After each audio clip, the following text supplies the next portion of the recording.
Պապան, մի քանի հարց ունեմ։ Առաջինը հավանաբար պարոն Եղվանի հարցի շարունակությունն է, ովքեր են ներմուծողները, որովհետև որոշ լուրերի համաձայն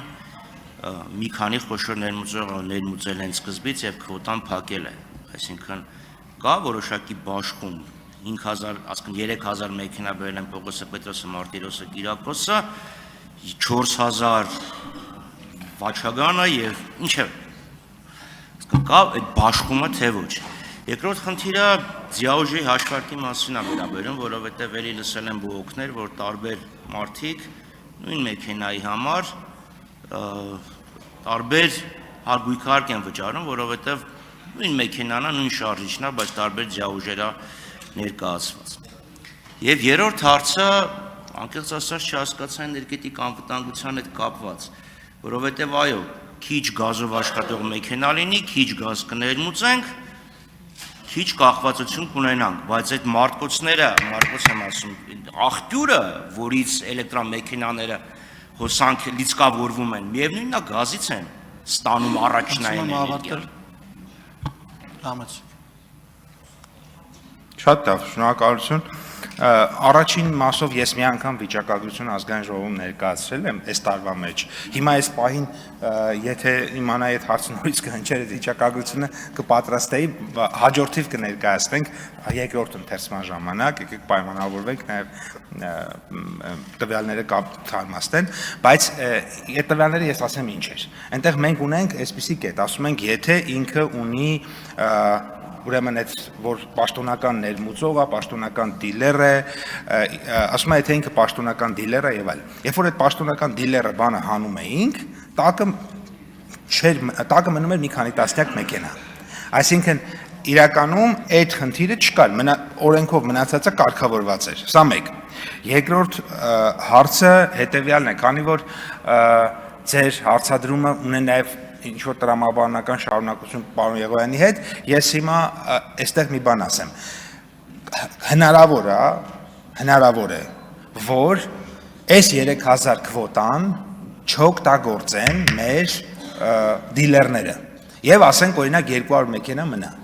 Այդ պատճառով էկոնոմիկայի նախարարությունը արդեն նախագիծ է շրջանառել, որ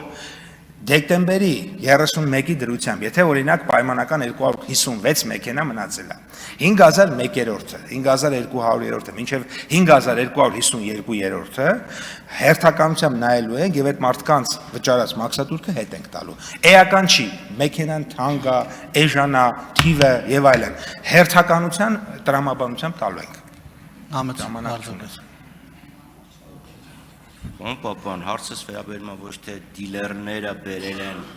այն քվոտայի հաշվին, որը ֆիզիկական անձանց են նախատեսված, դա պատասխանեցիք, այլ այդ դիլերների մեջ կա մի խոշոր դիլեր, երկու խոշոր, 3, որոնք ասկն շուկայի 80%-ը իրանք են բերել, թե տասնյակ հարյուրավոր դիլերներ են եւ մոտավորապես հավասար բաշխում են։ Եվ նաեւ չգիտեմ, եթե ժամանակը երեքի են մյուս հարցերն էլ են։ Շատ լավ։ Ես ասեմ, ոչ մի քանիս են, ոչ էլ հարյուրավոր են։ Հստակ թիվը հաջորդ անգամ կներկայացնեմ, տարբեր ընկերություններ են։ Հետո այդ ընկերություններն էլ են շատ հաճախ բերում ֆիզանձանց համար։ Օրինակ մարդ կա, ինքը գնում է իր համար, պատվիրում է առնում է, մարդ կա գնում է ասում է, ես այդ դրանից չեմ հասկանում, դուք ընկերություն եք, ձեր գումարը, եկել ձեր միջնորդավճարը, խնդրում եմ իմ համար մեքենա պատվիրեք։ Ես ուզում եմ ենթադրենք չինական 2024 թվականի ամենագնաց։ Իր համար պատվիրում են, այսինքն էլի մեր քաղաքացիներն են դրանից օգտվում։ Ենթադրաբար ինչ որ ծառայության վճարի դիմաց։ Իսկ ինչ վերաբերվում է այն հարցին, առաջին հարցին։ Տեսեք, այստեղ մի հատ կարևոր բան կա, որ շատ կարևոր է։ Այսօր մենք ունենք արևային էներգետիկայի ավելցուկ ցերեկային ժամերին։ Եվ իմ կարծիքով պետք է մեր քաղաքականությունները այնպես անենք, որ ցերեկային էներգիան այսօր հակառակն է։ Մենք ցերեկը ունենք էժան էներգիա, գիշերը թանկ, բայց գիշերվա էներգիան ավելի էժան է, քան ցերեկվանը։ Այնպես պետք է մենք անենք, որ ցերեկը շատ սպառում տեղի ունենա էներգիայի, այդ թվում նաև այդ եղանակով, եւ դա քաղաքականությունների հարց կա։